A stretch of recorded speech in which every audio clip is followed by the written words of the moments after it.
Welcome to the Audio Imaginarium. Come on in, weary traveler. Hang your cloak on a peg, grab a stool, and come gather around the fire.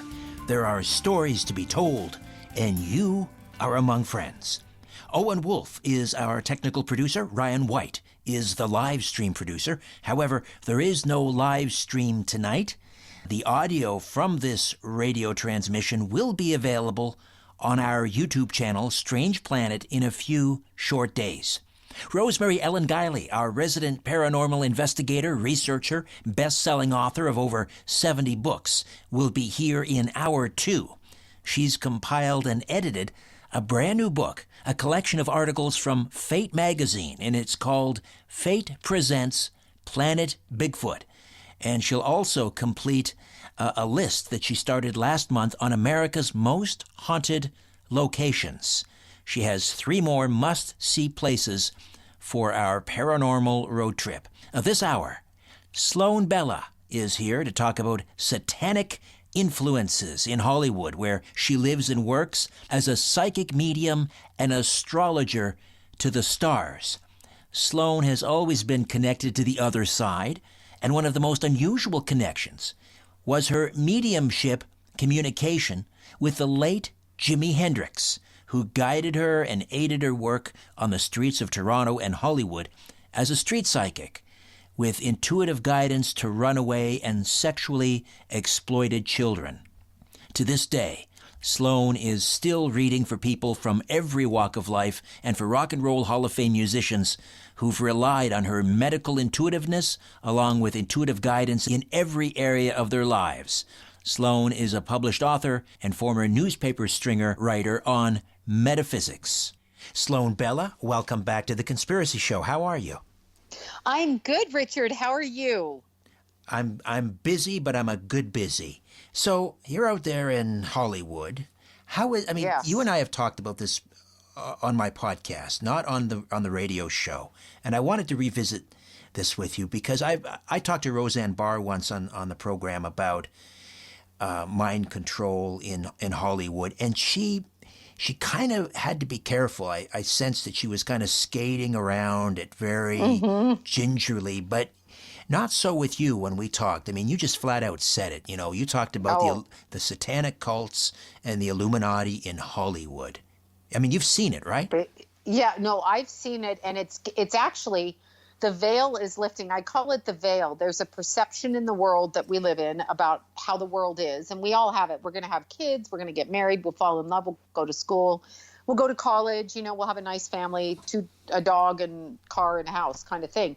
But it's not the way the world is here, because for some reason, energetically, and I can't explain why, but in order for anybody to reach the level of fame of, say, a Britney Spears, Michael Jackson, whoever is famous, and Ariana Grande, any of these people, you're going to have to, they're not going to give it to you based on talent, based on anything. It's going to come to you because you agree to do what they want you to do. And it's really a disguise in order to manipulate people that watch movies and listen to music, and to take the person's money. So it becomes servitude for the performers and the entertainers. Let's say have a beautiful voice. You sell it. People like you.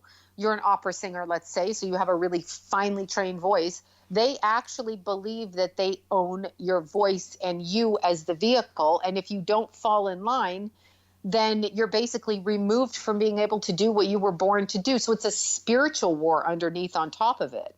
And a lot of these celebrities partake in it. Like it's Luciferianism or satanic ritual and worship, if you want to say it that way. Well, I mean, I get we made you, we put this star-making machine behind you, so we own you. We tell you where to stand, what to sing, how to dress, how to talk, who to date, and so forth. But when you say that there's something beyond that, now we're talking about the spiritual, and then we get into this whole discussion, which has become, this legend, he sold his soul to the devil. He sold his soul for rock and roll. Are you flat out saying that there is that bargain with Satan? I absolutely know there's that bargain, because I have one child that has a friend who has told him that's the bargain he made, and that person happens to be very famous right now, on the way up, making, millions. And this is a kid that went to high school with my son, and not necessarily particularly talented, but is on tour all over the world. It's a rap band. This is a rap band. Anyway, one of the members of said rap band actually told my son that, and my son said, I don't know if I believe him or not, but he said it, so I'm going to take him at his word on that. Problem is, the kid didn't believe it when he did it. Okay, so when I'm talking about it, these kids don't believe what they're doing will really give Satan control over them. And that's actually kind of accurate in that we are all God's children. However, on earth, this is Satan's part of the universe. So while you're here, guess who has control here? So if you invite him in, then you will be taken over by him. That's kind of how it works. They can't just come in and take you for no reason. So if you're praying to God or whichever your God is, just put it in terms of whichever religion you follow, or however you want to word that, if you actually practice that in its sincerity and with faith, nothing can happen to you. It's the people who don't believe it's real and say, okay, well, I'm just going to do this because, if I can get famous, who cares? It's not real. I believe in God.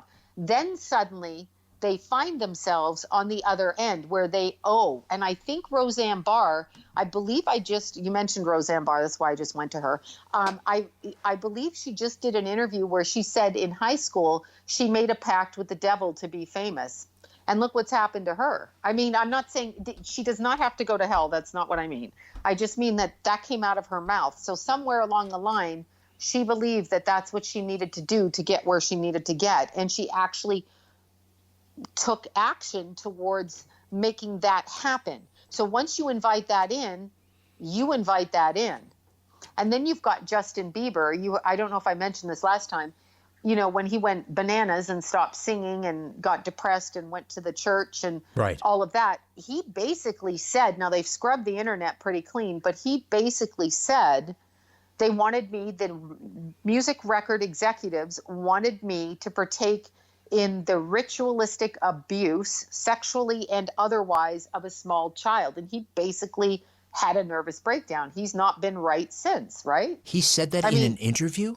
He did it. So you can find it. I'll have to Google it and find it. It was scrubbed back. When it came out, it was sent to me.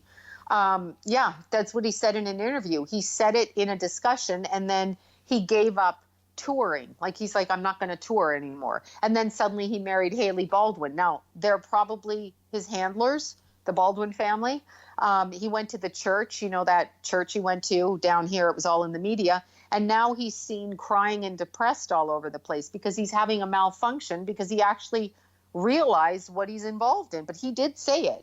I mean, if you look up Justin Bieber and satanic ritual record executives, I don't know who and where and what, but absolutely. And I'll tell you another thing, and I'm comfortable saying this, but I had another very famous music client, Ariana Grande, a few years back. She was a client of mine, and she spoke openly to me about the demons that followed her home, and she felt it was from a visit at a graveyard. That's what she equated it with, because there was somewhere where they were visiting in the Midwest where she was in and around a graveyard for some reason, and maybe visiting, maybe looking, whatever. And she couldn't shake the demons, but we had long conversation about the demons that were around her. And that's her words, not mine. So I was the beginning of them coming for her talent, because on earth, they want to harness the energy. It's energy vampirism, really, at the core of what it is on a spiritual level. And then human beings think of it in terms of money, wealth, fame, and success. That's actually how we approach it, obviously, because we live here, right? And you need money to buy food and pay for your kids and stuff like that. So that's how we see it. But the spirits, remember, we as human beings are creative. You have a radio show, your mind's quick, you can think of things, you're educated, you research. I have my psychic business, I do astrology, I have a mind that works like this. They want that energy because they don't have it. So what better way to get it than to step into our energy fields by tricking us? And that's what I'm meditating and have been told and shown is going on. But it's spiritually conceptual to begin with, and then it becomes in the most literal sense, what we do on earth here, our day-to-day life, that you live in it. So it's very, very interesting. Right. Very interesting. Well, Yeah. you also, when we talked before, you pointed something out, and I quickly jumped on YouTube to check it out. And of course, it was true. You said it was, and I believed you, but I wanted to see it. And this was, of course, Lady Gaga on the Tonight Show with Jimmy. No, it wasn't. It was Jimmy Kimmel. Jimmy Kimmel. Lady yes. Gaga on Jimmy Kimmel. Just tell the listeners what she said. Oh my gosh. Okay, so Jimmy Kimmel is talking about her going on tour and what it's like in the kitchen and getting ready and on the tour bus, I believe. I think that's what it was. And she turns around and she says, whatever he said, he goes, she said, sometimes I get so mad, I swear to Lucifer. And because, we say we swear to God. Right. Because we are of God. This one's saying, I swear to Lucifer. And Jimmy Kimmel goes right on and asks her what she cooks in the kitchen or something, or what they do in the kitchen of the bus. And I'm like, did you not hear what she just said? Did you not hear it? Is it possible that she was just having him on and playing a part? Or, I mean, have you heard something else about Lady Gaga? Oh, no. I absolutely, you can look at her. Look at her. She has many, many, many references in her when she comes out on stage, and the way people are enamored with her, the way that she speaks to them. And then when you look at her, if you actually take the time, forget the fame, forget the money, forget the whatever packaging she has, and actually look in her eyes and watch when she's speaking, you'll begin to be able to see it. It's a look, and it's not the right look, because Lady Gaga has stepped aside. And remember, I didn't believe it at the time. I used to have one of her record executives as a client, came to me. It had to be when I had my braces on. That's so weird. So like around 2009 or 10 when I had to redo them. You know how the braces things go. Right, but anyway, right. That's how I'm remembering when it was, because I only had them in that short period of time as an adult. But he came to me, and she hit such a pinnacle of fame. And I remember him being in awe of her. And I thought it was very strange the way he spoke about her, like she was magical. And then I remembered an interview from the mother of her roommate, I believe it was her roommate, saying that her roommate died, killed herself, and that Lady Gaga had stolen all of her music. And that is very, very similar to what Prince did to his father. So these people are taking energy through creative endeavors and utilizing it, basically consuming it and hiding behind it. That tells you that they've done something. There's a presence that is not human, connected either within the auric energy field or actually has stepped into them and pushed them out of the physical. That is the problem. That's what they tell me on the other side when I'm actually asking for the information. If you agree to do something that is not right, such as go along with Satan, then you are basically, as a human being, pushed outside of your body, whatever that means. And what happens to you? Where do you go? Are you some sort of limbo or prison on an astral plane? Well, it's interesting because I had a girlfriend. I have a not a lover girlfriend, a female friend. Sorry. I got to go to the sordid details over there. But anyway, she's a female friend. And she's one of the best psychics I know, probably the best one I know. Very talented, but very hard to get her grounded in reality on Earth because she's so much on the other side. And Napoleon came through to her. This is a couple of years ago. And that's very weird because she doesn't have any connection to him at all. And she was basically shown that he was in a cage on the other side. So that's a good hit that you have there. He was basically caged. And from what she could gather, he was put there because he agreed to do something he knew better. And so he was basically removed. The essence of his soul was removed and he was kept.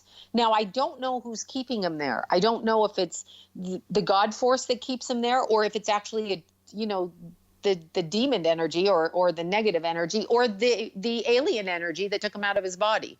But see, they can't get in unless we agree. So that's what your listeners have to remember. Nothing can take you over without your acceptance. They don't have that kind of power here. That's what I've been told. So I'm not saying they can't trick you, and I'm not saying they can't make you afraid or, like The Exorcist, terrify you, but they cannot get into you without you opening your front door, meaning allowing the energy in. Right. And in order to succeed, I mean, there are exceptions, of course, and I'm guessing in Hollywood. I'm thinking there are some genuinely, God-loving people who make it very big in Hollywood. There are, but when they hit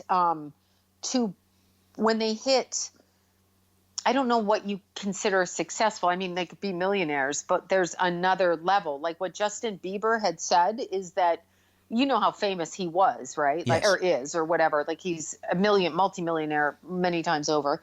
Little Canadian, so we like him. But anyways, little Canadian boy, all of that. But he said he wanted to go to the next level like Jay-Z, and that's where they put their foot down. He was not going to be able to be a businessman unless a businessman like Jay-Z, which tells you something about Jay-Z, okay, follow that line of thinking, and his wife, they extend it to the next level, and you will not get to that next level without it. I'm convinced of that. So anybody that I see now, and I do mingle with them. I mean, I end up at parties, I end up here, there, and everywhere with people like that, people in the entertainment industry, and some very, very famous people, and they appear normal and they are normal. But I'll give you a hint as to how you can tell that they've kind of sold out. Because I'm invited to house parties as entertainment, as psychic entertainment. That does go on in Los Angeles. They hire psychics for parties all the time. And so when you go into the houses of these people, and I'm speaking in particular, I have a client who's from Mexico City. Husband's a billionaire, looks like a great man on the outside, cute little kids, right? Nice family, nice family pictures. You show up at a party, you know what's going on in there. Like you can see through the decor of the house, but it's very much hidden. It's literally hidden in plain sight. Like you would have to go up and start looking, and then you'd be like, why is that there? Like I was at one party and I was sitting on the couch, and the party goers were coming to me, and they had a person at the door, and every 15 minutes another person would come, and then I would read them. And then that's how it works at a party for me anyway, when there's a lot of people. And suddenly I'm with one of the party guests, and we look down, and it's a beautifully furnished house. Okay. We look down on the floor, and they've actually got women's body parts strewn out on the rug on the floor that I'm sitting you on. Mean images of women's body parts? Yes, on the rug. But you actually had to look at it. Like the girl noticed it. I didn't. The girl I was reading, she's like, oh my God, is that a woman's blankety blank? And I'm like, holy, yes, it is. Oh my God. And what about nothing so overt as like a pentagram or an image of, the goat's head, like the Baphomet or anything like that? Oh, well, you definitely see that. Yeah, you do see that. That's more along the lines, I'll give you a little bit of a hint. When you go to certain tattooer people's houses and things like this that are well known in the industry, you may see that. You probably will see that, actually. So it depends. If they look gothic on the outside, you're going to see that in their environment, in their home. And then other times you're going to see beautifully decorated homes, and then you're going to look at maybe a curtain or an object on a desk, and you will notice it from that way. But usually these things go on in back rooms, at certain parties, in certain areas, and it's not like overt, because they don't necessarily want you to know that. And did I tell you you just made me think of this. Did I tell you at Christmas I went to see a certain heavy metal concert? Did I tell you that? No. Oh, okay. So I was invited, my husband and I, New Year's Eve, Ozzy. My friend Zach plays, actually his wife's my friend, but he is now my friend, is Ozzy's guitarist. Anyway, we were invited to the New Year's Eve, and I have a couple of other clients that were on that roster.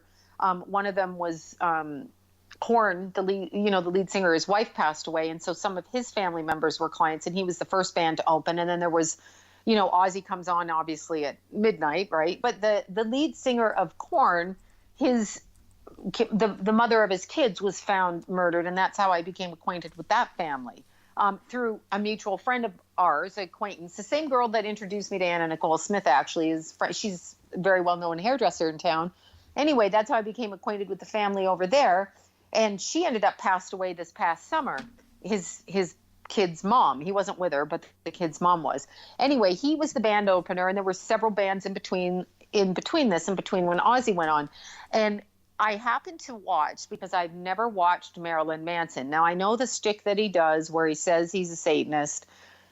I thought, okay, he's probably just being, a whatever. Like he's just being a freak, right? Right. No, I have it on video. I'll have to shoot you the little video. I Instagrammed it. He had the audience, of which I was in because I went front stage, chanting. One of his songs says, "You say God, I say Satan. Satan, Satan, Satan." So he's got the audience standing up. It's just our little group of people that went to see Ozzy that is like looking horrified from the audience. And they're all chanting Satan. The whole Staples Center that's what I'm saying. I had a huge cross on. So I'm saying God, God, God out in the audience like a dum-dum. But I'm saying it. And my husband's like, maybe you should sit down. And I'm like, no, I'm not going to sit down. And he's like, all right, have at it. But then when we went backstage, because we go to see, my friend took us backstage, and we go to see backstage, right? And he's getting off stage. I'm talking about Marilyn Manson. And it was obvious that he was not grounded in his body. So they do something, or when they're performing, because I watched him walk down the stairs and he was not in his body. And then going down the hallway, he seemed to return to his body. That's from my vantage point, me looking at him as a psychic person. Fascinating. Listen, I've got to jump in here, totally. Sloan. We're going to take a time out when we come back. Yes. I got to ask you how you function in Hollywood. I mean, how do you stay there and live there and work there? You're exactly. Literally in the belly of the beast. We will return my conversation with psychic to the stars, medium, astrologer, YouTuber, Sloan Bella, right here on The Conspiracy Show. My name is Richard Serrett. Stay with us.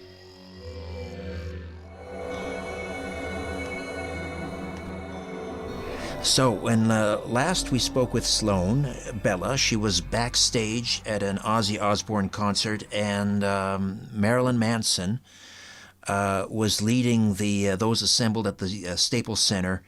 They were chanting about Satan. Yeah, that was something to do with his song. I don't listen to his music, and I'd never seen him, so I'm like, I want to go see what all this fuss is about, obviously. Right. Did he see the crucifix around your neck? I'm sure he did, but the funniest thing, I'm sure he did. I had a big one that I was wearing. I had actually 3 on. I have the one I wear all the time, my favorite little normal day life one that I never take off. And then I had more of a costume one on and another one. So, plus I had a bunch of oils on me and crystals, and, I was praying the whole time I was running through there. Do you have to do that? I mean, it's like you have to put on this suit of spiritual armor every time you leave your house because you're out amongst all of that? We are truly in a beast system, meaning it's a Luciferian town here. So the answer to that is yes. But, I did ask my psychic friend, I'll name her Deanna. Anyway, I did ask Deanna, like, why did I run across this? Because I'm not this. So, because at first I was beginning to think that maybe I was in denial and there was something wrong with me, that I would be putting myself in this position, continue to be here. I do think there's something wrong with me. But aside from that, in all seriousness, I was wondering that. And both my friend and my husband said to me, no, you don't understand. The balance has to exist. So when the dark comes, the balance will send the opposite into the same space so that the challenge continues. In other words, it's always a balance on Earth. So you're going to have dark and light amongst each other, or good and bad, or happy, sad, however you want to word it, amongst each other, the light, the dark, because it's a balance. So this Earth it's a polarity of opposites. So when people are behaving too whatever, beastly, then they're going to send other people into that group who are not. And so the balance exists. And then the energy goes on underneath the scenes, and it's kind of a spiritual battle without it actually being acknowledged outwardly. That's how it works. Do you feel like a spiritual warrior? Oh, I know that's what I am now. I know that now. I know that. Yeah, I feel like it is very much a spiritual war.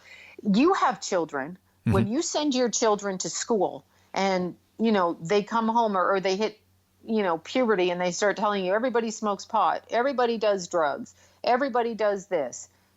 That is the first spiritual battle, because that is how the negative energy enters the human body, is through drugs and alcohol.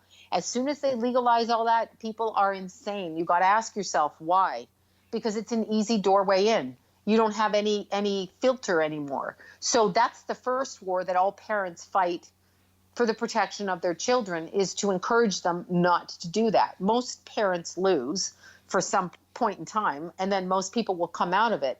But that's the first battle that begins right there with your kids. And you can understand, you appreciate that, right? Like, you know how kids are out in public. Well, that's why we homeschool. There, if I'd have had your patience, I'd have done it, but I'd probably killed my kids, like they used to annoy me so much. I'd be like, oh God, and then we'd have gone off to get Starbucks or something. So yeah, there'd be no learning over here. Mother of the year. Exactly. Well, no, I'm kind of ADD. So I'd have been like, let's go hiking. Let's go get coffee. Let's get ice cream. Let's go to the zoo. But there'd be no lessons. Keep that very clear. Oh, there are always lessons, even at Starbucks. Starbucks. Exactly. But, exactly. In all seriousness, though, has your career then? I know you've done television, but yep. I'm not telling tales out of school here. You're not in that stratosphere, Sloan. You're not, a multimillionaire. So was the offer made and you refused? No, weirdly enough, the offer has not been made to me personally. So I think for some reason I get pushed only so far, and then something happens in my personal life to make me think differently or go down a different path. So I've been actually very lucky to walk the middle ground, is how I word it, because I have done a lot of TV, but I'm not famous, but I'm known, but I'm not known. So it's kind of schizophrenic. But I have turned down TV shows because they wanted to script them and they wanted to control me. And I have turned them down due to licensing rights and, who's going to have ownership over what comes out of my mouth. Yes, I have turned them down for that. However, that wasn't necessarily satanic. But here's an interesting thing. If I was just looking at old contracts that were sent to me, and if you look at it, it says some of them say your works and creations, however that's worded in the contract, will be ours and we will get a cut of it into perpetuity. Yes. For forever? Yeah, I don't think I'm signing that. Like, I know I'm not signing that. Like, it's a bone of contention, but I am a rebellious, freedom-seeking person, and they can go, middle finger, go somewhere else. So I have turned it down for that reason, and I actually have turned down other things when they've asked me to deliberately deceive the people on camera. So they want me to come in and do a show, and they don't want me to be me. They want me to pretend to be something else or to speak in a different way, and I'm not willing to do that. Like, I'm just not willing to do it.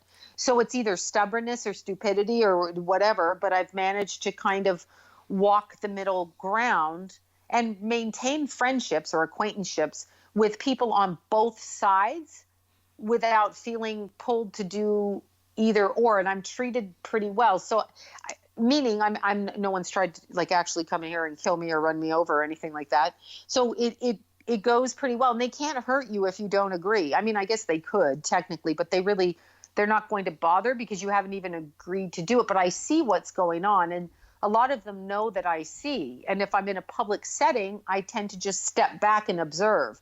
I don't really say, and I don't really, I haven't seen anything, atrocious. Okay. Because then I would step in and stop it. Whatever, right. If there was abuses, I'm not afraid to do that at all. But have you ever been standing beside someone at a Hollywood party? It could be an A-list actor or a director, and they just your psychic senses were tingling. They just oozed like evil. Oh gosh, yes. Oh my gosh, yes. There's certain people I can't stand. You say a polite hello, but yeah, absolutely. Oh my gosh, yes. People I absolutely hate. Like, I'd use the word hate, although I don't know them personally enough to actually use that word with them. But yeah, there's people I can't stand. And weirdly, I will tell you one person, he's deceased. Now I'm speaking of the dead, ill of the dead, but I don't even mean it that way. I did a game show. Oh my gosh, it had to be in early 2000s, wherever. And it was a game show. And one of my best friends had me on, and it's like, which best friend knows the other best friend well, like the, private stuff. Right. Out of 3 people, and then you win a prize. So anyway, she had me come on, and there was 3 of us girls and her husband. And Alan Thicke was the host of it. And I did not like him. I came out of there, I'm like, I hate that guy. and he's Canadian, so I feel I can speak about this. But there was But well, I mean, someone being obnoxious is one thing, but I mean, like you look into their soul. You look into their soul, yes, and it's like, whoa. That's what I'm saying to you. I'm telling you, Alan Thicke was not good. Oh, that's what I'm saying. He was not rude to me. He was not rude to me or anything. I mean, he was completely professional. He was very professional. I did not like him. Like, my body repelled him. I did not like him. Just a bad vibe. Okay. Very bad vibe. And I didn't, at the time, I felt like it might have been medication or something. I mean, he did his job perfectly. There was nothing wrong with what he did, but I did not like him. Like, I got in the car after, I'm like, I do not like that guy. And I didn't even know him. And it's not that I didn't like him. I thought he was attractive. He was Canadian. Those are all things I would like. You know, he had a hit TV show, all great. But I didn't like him. But yeah, there's been people, and I will tell you this from the management side. I was sent into a management meeting with a very prominent manager at one of the companies. And when I walked in the door and I met with him, one of the network executives had sent me over to meet with him. When I met with him, I instinctually knew I'd gotten in over my head. How do you mean? How do you mean? I felt like I was going to go and open a can of worms, like there were rattlesnakes in the room. And that was the exact impression I got, is like there was a room full of rattlesnakes and I was going to have to produce something, and then they were going to like rattle around me so that I couldn't move. And I remember listening to what he wanted to do to further my career and how we were going to do that, and, you know, blah, blah, blah. And I remember just agreeing, and then I never called back. Like, I literally never showed up for the next meeting. I had that kind, and he could have put me in a position which would have elevated my career to some degree. I don't know how far it would have gone per se, but it would have elevated it to a degree. Just again, you got a really bad vibe. Very bad vibe.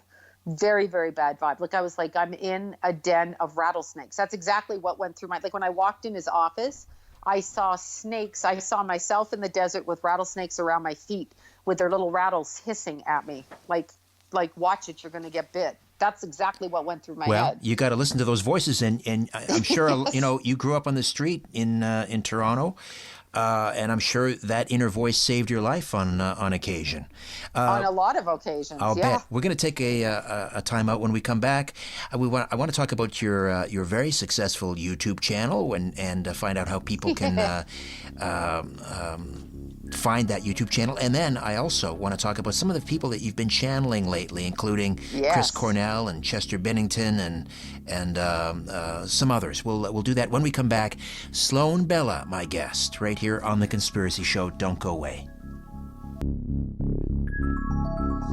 Just a reminder, coming up in the second hour, Rosemary Ellen Guiley. She has a brand new book out, Fate Presents Planet Bigfoot, edited and compiled by Rosemary, and she'll be here just after the top of the hour. Sloan Bella, tell us about your YouTube channel. I mean, this thing just suddenly exploded. What's going on? Yeah, well, to tell you the truth with it, I had it for a long time, putting up stuff and never participated with it.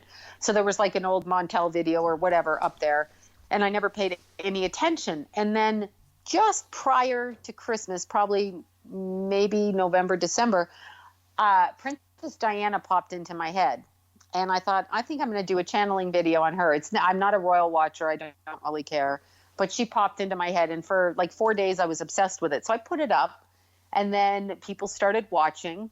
I didn't think much of it, so I put up astrology videos, crystal videos, you know, teaching you which crystals for what and your sign.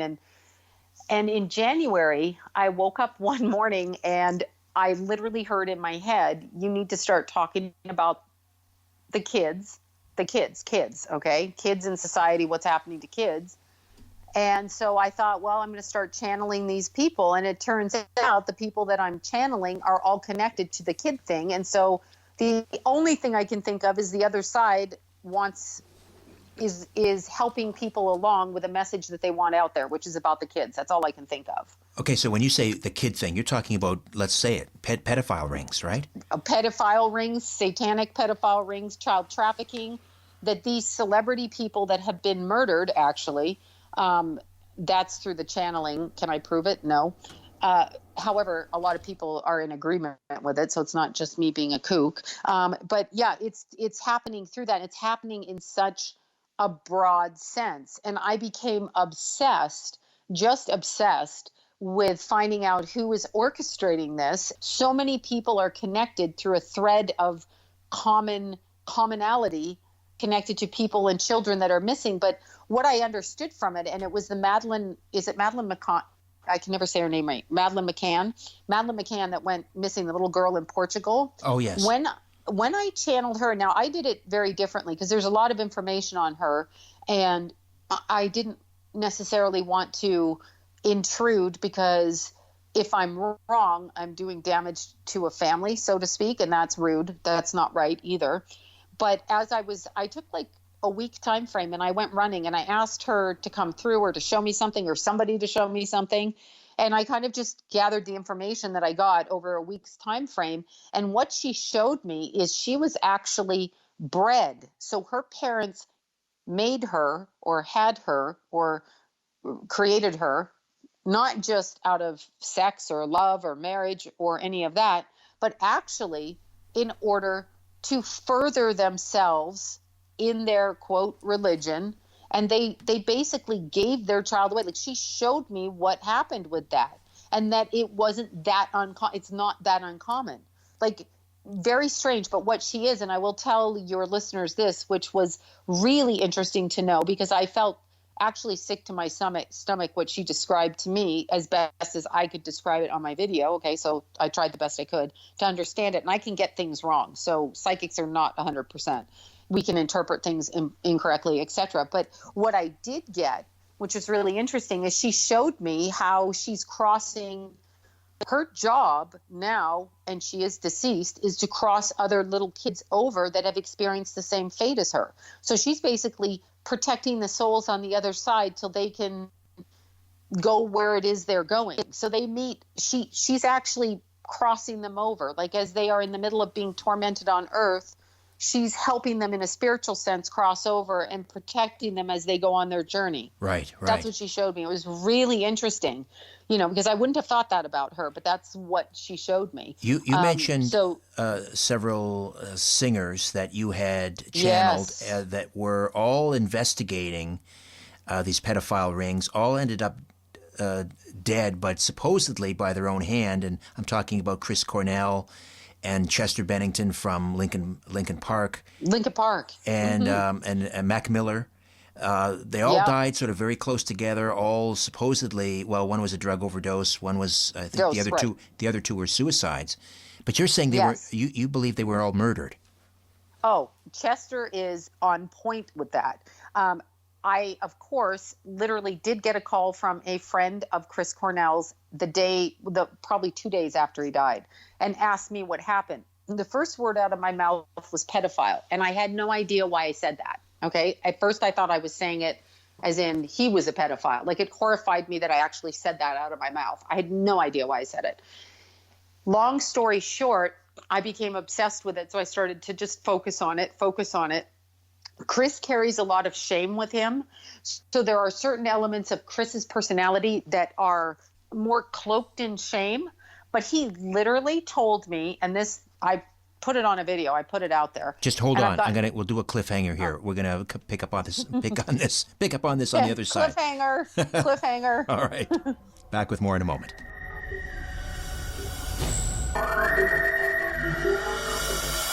Where there's smoke, there's The Conspiracy Show with Richard Serrett from Zoomer Radio.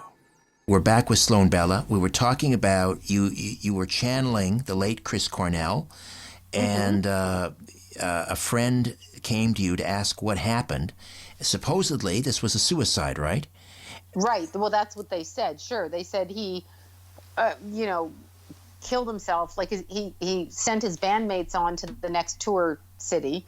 Well, he stayed back in the hotel. I believe it was Michigan or Detroit or somewhere around there, East Coast, and decided to hang himself with his exercise band in his hotel room because, that's what we all do at age 53 when we've gotten over all of those demons in our life, which, by the way, is completely not true. What he showed me is that he was ambushed and tricked, and he said something really interesting to me. Now, I don't follow much of the band or what was doing or the tributes or any of that. I really didn't follow it because I just don't, I try really hard not to follow that. But he showed me like a big picture of himself playing a guitar. This is what was coming to my mind. And I actually was channeling it while the video was on. So that's what I was actually doing at the time. And he's showing me, and I wanted to use the word eulogize. And he said, look at who eulogizes me. That's who ambushed me. So I had no idea what he was talking about, whether it was at the funeral or it was an event. And I came to the conclusion it was an event. Well, I got like at least, I'm not kidding you, probably 65 emails from people that knew him, knew the band, mentioned who they thought it was. And you can watch the video and you'll see the description I left, but they mentioned it was a fellow band member. So it was really interesting because he kept saying they're going to speak about me like this and they're going to eulogize me and my picture's behind them and they're crying. Then he proceeded to show me all kinds of things about the map that he found, the 15 people. There was a third band musician. There was this third musician, an African-American man over there, been dead a while. Him, and I didn't even know who it was, and he kept laughing at me in my head. I was like, I should know who this is, but I really don't know who it is. And he showed me, Chris Cornell showed me, they marked something on his hand. He had the mark of something on his hands, like in the movies where Jesus has the nails through his hands. Right. He was showing me a mark on his hands, and I couldn't see it. And he stood above a map, and he showed me the map. Princess Diana showed me the map. Chester Bennington stepped right up and said, if you think I killed myself, you're out of your mind if you think I killed myself. And he showed me that he showed me that they actually stunned him, electrically stunned him. He did not kill himself. He's so vocal, and he was directly in your face, like in your face. And Chester Bennington did not kill himself. He was not suicidal. He would have never done that. He can't believe it, and he's angry. Chris is sad. So it's two different energies, but they both coming to the same conclusion. And the last time that I was focused for one of Chester's sister's friends who called me for a reading, after the memorial, I want to say it was in Arizona. I can't remember where, but wherever it was where everybody went, she called me, and she wanted a reading. And then, she's the go-between between the sister and everything. And it was interesting because Chester is so angry that people think he killed himself. That's not who he was. Absolutely not who he was. Not at all. And he did show me I haven't done this video yet, but he showed me a connection to a musician in Europe. And he showed me, meaning who was responsible and connected to why he passed away. He too stood behind the man, the dark-skinned man, with tons of dark-skinned children, like this meaning maybe Native American, Haitian, Indian from India. I don't know where these kids were from, but they were all dead. How they show me is they flashed through my mind, and they stood in rows of 15, and they stood behind the African-American man, if he is indeed American. People were telling me who it was, but I can't even remember who they said because somebody's like, oh, it's Bob Marley, but it didn't look like Bob Marley. I know Bob Marley. Did not look like him. But these kids stood in rows 40 deep, and they stood behind the black man, the African-American man, with a barbecue. And I'm like, I don't understand what's going on. And then there was the map, and 15 men stood at points of the map. Chester was one, and Chris was the other, and there were other people through the map. Princess Diana showed me the map. I don't know what was on her map. And she showed me a map having to do with the Earth's energy field and the Earth's electric magnetic field and the energy that we get from the Earth. So hers was more ecology based maybe. And then Chester and Chris were literally pointing to places on a map, which scared me to death when I found out about, because it looked like these dark-skinned babies, and then look what happened in December. Do you remember John of God? Did you hear about that? No. I mean, I know who John of God is. Yes, John of God, that was the supposed energy healer down in Brazil. Yeah. Yes. Okay, he's in jail as of January 17th, and I channeled these two before it, and they kept showing me the dark-skinned kids. He has been taking in underaged runaways and breeding them. I don't know who he breeds them with, and selling the babies. These babies have no birth certificate. He's in jail for that right now. He's not been convicted, but this is what he's been accused of. There's like 600 counts, and he's been in jail since. Lord. but nonetheless, after I saw these brown, darker skinned children stand behind the musicians in rows of 15, 40 deep, suddenly John of God gets busted. These kids were smiling, and they were at the barbecue. That's all I could tell you. And I really don't know what that So these meant. were the victims. These were the victims. Yes. I think that's what I was seeing, only I didn't know it because that hadn't even happened yet when I did the video. Right. But John of God, apparently hundreds and thousands of, like, he had hundreds of women being bred, and he'd keep them for 10 years while they pushed kids out, sell the kids over Europe, North America, and South America, wherever, the continents. And these babies were just sold for money. So we don't even know these babies exist. They did not go through the government registry. They were not, only the mothers know. Oh, dear Lord. So Cornell, square the circle here. So Cornell and Bennington, you're saying, because the first word that came to your mind when you heard of Cornell was pedophile. Not that he was, but he was investigating this. And so was Cornell, and so was Mac Miller. Yes, they're all doing it. Yeah, Chester showed up with Mac Miller in my last channeling with him. He had his arm around Mac Miller, which was really, when I was talking to Chester's sister's friend, that's when I was doing the reading for her, that's what came up. And I was like, are you kidding me? Like, it was just weird. He was almost in a protective way, like a fatherly way, or like a I'm taking care of him kind of way.